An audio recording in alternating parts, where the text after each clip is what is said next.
How's it going, guys? Patel here, and this is my review of the Nexus 6P. Let's go. In terms of build quality, Huawei and Google really hit it out of the park with this Nexus device. The device is made from aluminum and glass, just like any other premium handset out there. They went as far as to make the buttons on the right side of the device out of aluminum as well. In fact, the power button has a slight texture on it for extra grip and also for identification between the volume rocker and itself. Along the edges of the device, you will find gorgeous chamfered edges. On the left side of the device, there is a SIM tray along with the antenna band. Now, the SIM tray does not provide expandable storage, which is a big negative in my eyes. Up top, we have yet more chamfered edges, along with the 3.5mm headphone jack. I personally prefer them on the top, but I do know people who prefer them on the bottom, so +1 for it being on the top. On the bottom, we have the new USB Type-C connector, featuring reversible cables and faster data and charging connections. One of the issues I found with the build quality and just overall build of the handset was that it gets warm way too often than it should. In fact, even though it's this version 2 Snapdragon 810 chip, the Nexus 6P gets hot even when doing menial tasks such as texting every day for me. That's pretty much all I have to say about the design. It looks great, it's gorgeous, but it gets warm a little too often for my preference. Let's get on to the actual performance. So, one of the new features on the Nexus device is Nexus Imprint, which is Google's fancy way of calling it a fingerprint scanner. To access Nexus Imprint, all you have to do is set up a fingerprint in your security settings and just simply place your finger lightly on the fingerprint scanner on the back. Now, this is a very simple task, and Huawei's done a great job implementing this fingerprint scanner. It's quick, it's agile, and it's accurate. And I honestly love how it just wakes the device automatically as well. It's a nice touch. Nexus Imprint will allow you to set up to 5 fingers on the fingerprint scanner. Now, when setting up the finger, make sure to get all the edges of the finger while it's calibrating. That way you don't have to set up the same finger twice like I had to do with my index fingers on this device. The screen up front is a Quad HD 1440p AMOLED display, and I have to say, this is one of the better displays out there on the market. It's what you could expect from a Samsung quality display, however it is not the best, as I would still give top spot to the Note 5. At the core of this device, we have a Qualcomm Snapdragon 810 version 2 chip paired with the Adreno 430 GPU. This makes for a killer combo, which, according to initial tests performed by various other outlets, does seem to confirm that the version 2 of the Snapdragon 810 runs a lot cooler than the previous variant, especially on the Nexus 6P. As you can see, I'm running around, looking around on this open area, and you can see the graphics are set to max. I have personally manually set them to max in the game settings, and it's running smooth. Now, keep in mind, Dead Effect 2 just came out this week, and the Dead Effect series was known for being very graphics intensive on Android devices. And this clearly showcases the capabilities of the Nexus 6P paired with the new Snapdragon 810 chip and the Adreno 430 GPU. I'm honestly surprised there was no stuttering. One of the best features of the Nexus 6P is the new camera.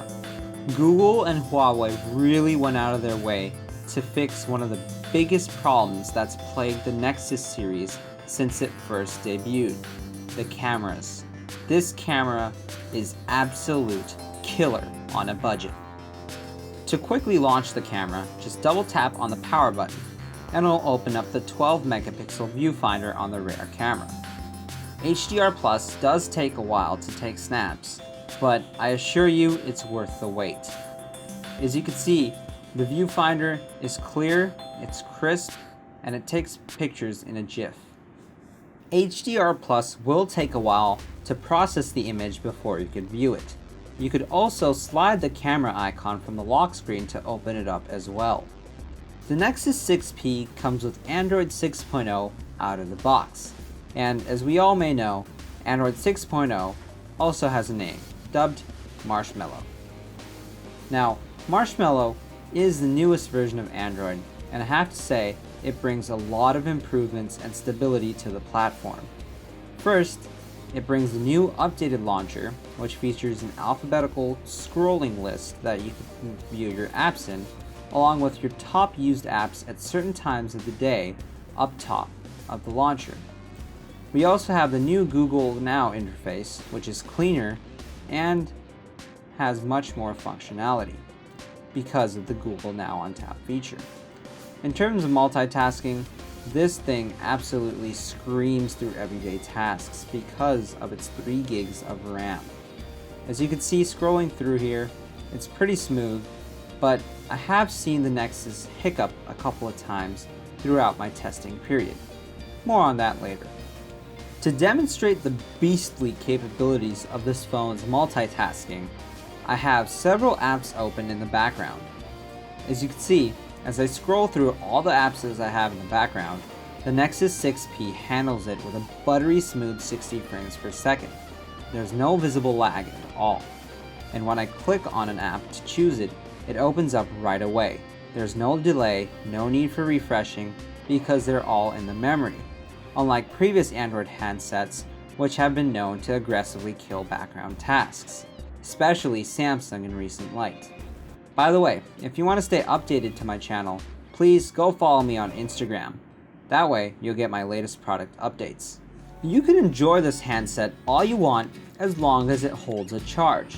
The Nexus 6P comes with a 3450 mAh battery, and that's a hefty amount considering the other handsets out there today. On a day-to-day basis, I had no issues getting through the day with the Nexus 6P. The most I had left at the end of a day, however, was 20%, which is great considering I heavily use my phone throughout the day, checking my emails regularly or texting classmates. So, I have to say, the battery life of the Nexus 6P is phenomenal. I was able to get around 5 to 6 hours of screen on time out of a charge cycle, and that depended, however, on the brightness sensitivity I was on. In case you do run out of juice, putting the Nexus in rapid charging mode for 15 minutes gives you 7 hours of use. At the end of the day, the Nexus 6P ends up being a contender on my list as one of the best Android handsets of the year. Google and Huawei really got together on this one and made the Nexus line right. They fixed the one issue that plagued the Nexus series from its beginning, the camera. Other than that, Nexus devices from the past have been solid performers across the board, and the Nexus 6P is no exception. The design and build quality is outstanding and robust. The hardware and internals perform well and are up to date, and the software is the latest and greatest you could get from Google. In a stock Android package, it really doesn't get any better than this.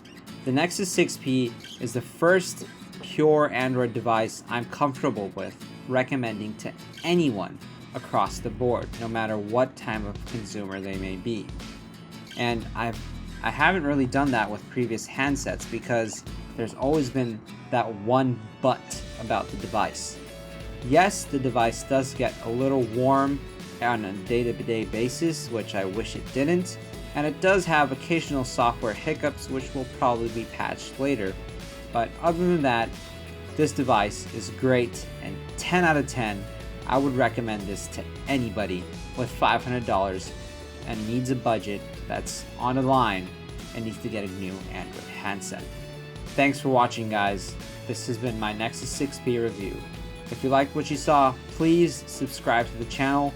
I have more reviews and unboxings coming up this month, and I'm super hyped for it. I'm Patel.